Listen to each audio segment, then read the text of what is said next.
नमस्कार बंधुरा पम्पार किचेने आपनादेर सकलके स्वागत। आज राखी बंधन स्पेशल एक अपूर्व स्वादेर मिष्टिर रेसिपि आपनादेर साथे शेयर करब। এই মিষ্টিটা বানানো ভীষণই সহজ আর সময় লাগে খুবই কম। বাড়িতে থাকা সামান্য কয়েকটা উপকরণ দিয়ে বানানো এই মিষ্টির রেসিপিটা ঝটপট দেখে এখনই বানিয়ে নিন। আশা করছি আপনাদের ভীষণ ভালো লাগবে। তাহলে চলুন দেরি না করে রাখি বন্ধন স্পেশাল অপূর্ব স্বাদের এই মিষ্টির রেসিপিটা দেখে নেওয়া যাক। আজকে রাখি বন্ধন স্পেশাল যে মিষ্টি বানাবো তার জন্য দেখুন এখানে নিয়ে নিয়েছি মুড়ি। আর দেখুন মুড়ি নিয়েছি কিন্তু বেশ নরম, এই দেখাচ্ছে দেখুন, এই দেখুন মুড়িটা দেখুন আমি হাত দিয়ে এইভাবে চাপলে একদম বসে যাচ্ছে। দেখুন একদম নরম মুড়ি। যে মুড়িগুলো আমরা খাই না ফেলে দিই বা জল দিয়ে ভিজিয়ে খাই, যে মুড়িগুলো শুধু খেতে খুব একটা ভালো লাগে না, একদম নরম হয়ে যায়, সেই মুড়ি দিয়েই কিন্তু আজকে এই অপূর্ব স্বাদের মিষ্টিটা আপনাদের সাথে শেয়ার করব। আশা করছি আপনাদের ভীষণ ভালো লাগবে। মাত্র দুই একটা উপকরণ দিয়ে এরকম একটা অপূর্ব মিষ্টি আপনারা একবার আমার মতো না বানালে বা সম্পূর্ণ ভিডিও একবার না দেখলে বিশ্বাসই করতে পারবেন না যে এত অপূর্ব একটা মিষ্টি বানানো যায়। যাই হোক, এই মুড়িটাকে আমি নিয়ে নিয়েছি।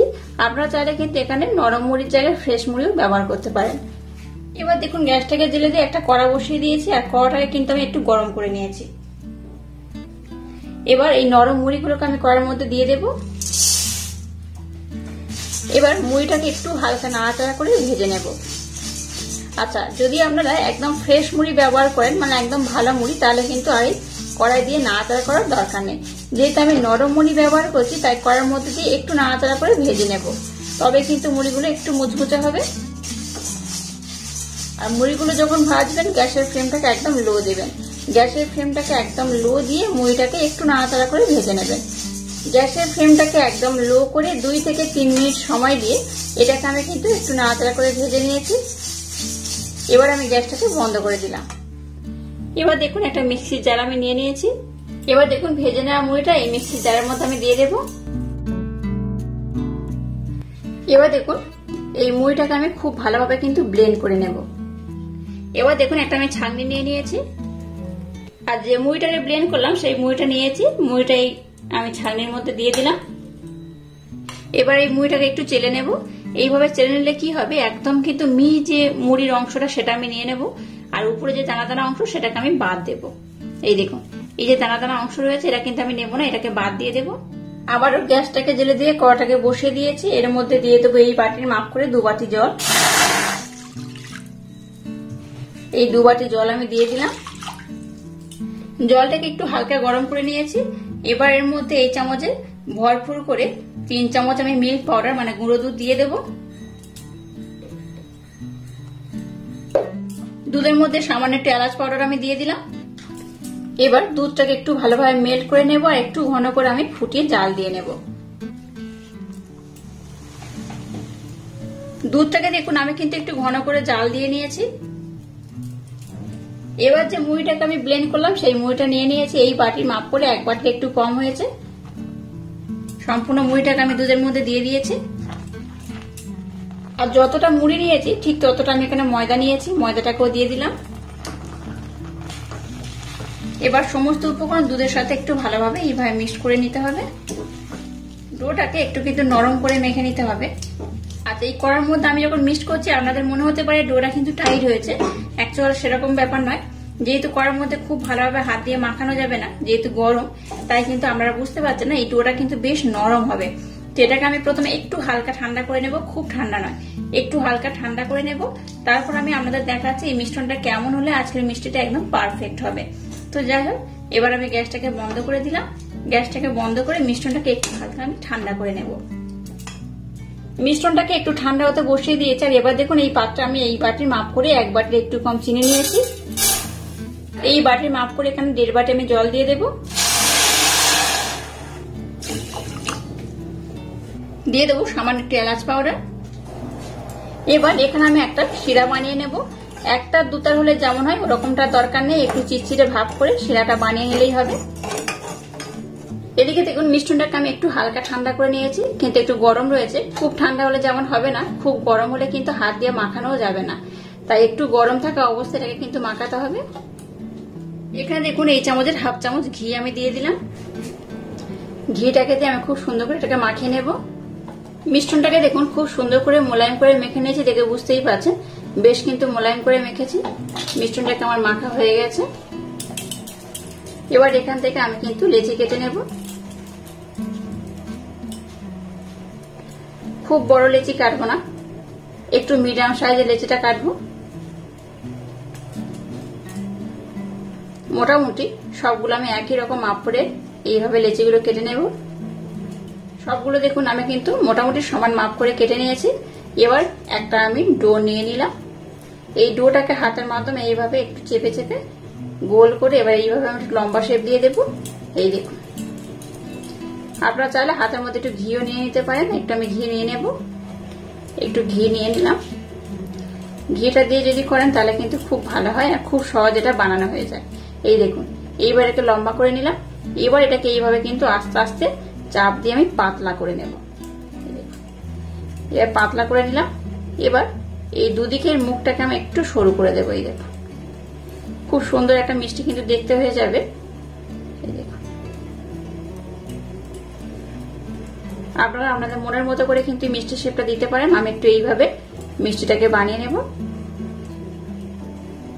এর বানালে কি হবে, দেখতে খুব সুন্দর লাগবে, খেতেও কিন্তু বেশ ভালো লাগবে। এই দেখুন কত সুন্দর শেপ হয়েছে। দেখুন কোথাও কিন্তু ফাটল নেই, কোথাও ফেটে নেই, দেখতেই পাচ্ছেন কত সুন্দর হয়েছে। এইভাবে কিন্তু সমস্ত মিশ্রণ দিয়ে মিষ্টিটাকে আমি বানিয়ে নেব। এবার একটু লম্বা করে নিলাম, চাপ দিয়ে এইভাবে একটু চাপটা করে এবার দুদিকের পোর্শনে এইভাবে একটু মুখটাকে কিন্তু সরু করে নিতে হবে। দেখুন এটা কত সুন্দর করে বানিয়ে নিয়েছি। আর সবগুলো মিষ্টি কিন্তু এরকম শেপ দিয়ে আমি বানিয়ে নেব। দেখুন সমস্ত মিষ্টিগুলোকে আমি কত সুন্দর করে বানিয়ে নিয়েছি আর কত সুন্দর দেখতে হয়েছে। দেখুন যদি এইভাবে একটু ইউনিক পদ্ধতিতে বানান তাহলে কিন্তু বেশ ভালো হয়। যাই হোক, চলুন এবার এগুলোকে আমি ভেজে নেব। এবার দেখুন গ্যাসটাকে জ্বেলে দিয়ে একটা কড়া বসিয়ে দিয়েছি আর কড়ার মধ্যে তেল দিয়ে তেলটাকে আমি গরম করে নিয়েছি। এবার দেখুন যেগুলো মিষ্টি শেপ দিয়ে বানিয়েছি এগুলো এই তেলের মধ্যে দিয়ে ভেজে নেব।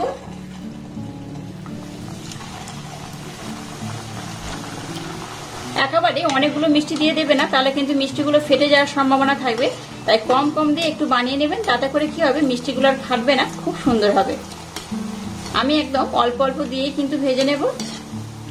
আর গ্যাসের ফ্লেমটাকে একদম লো দেবেন না, মিডিয়াম টু হাই দিয়ে কিন্তু মিষ্টিগুলোকে ভাজবেন, নতুবা মিষ্টিগুলো ফেটে যাওয়ার সম্ভাবনা বেশি থাকবে। একটু এইভাবে কিন্তু গ্যাসের ফ্লেমটাকে মিডিয়াম টু হাই দিয়ে ভেজে নিতে হবে। দেখুন কত সুন্দর একটা কালার ধরা শুরু করেছে। এই দেখুন কত সুন্দর একটা কালার হয়েছে। এবার উল্টে দেব। অনেক সময় দেখবেন মুড়ির মিষ্টি কিন্তু বেশ ফেটে যায়, তার জন্য কি করেন অনেকে ডিম ব্যবহার করেন। আমি কিন্তু ডিমটা ব্যবহার করা খুব একটা পক্ষপাতী নয়, তো ডিম দিয়ে করলে কিন্তু মিষ্টিগুলো আর ফাটে না।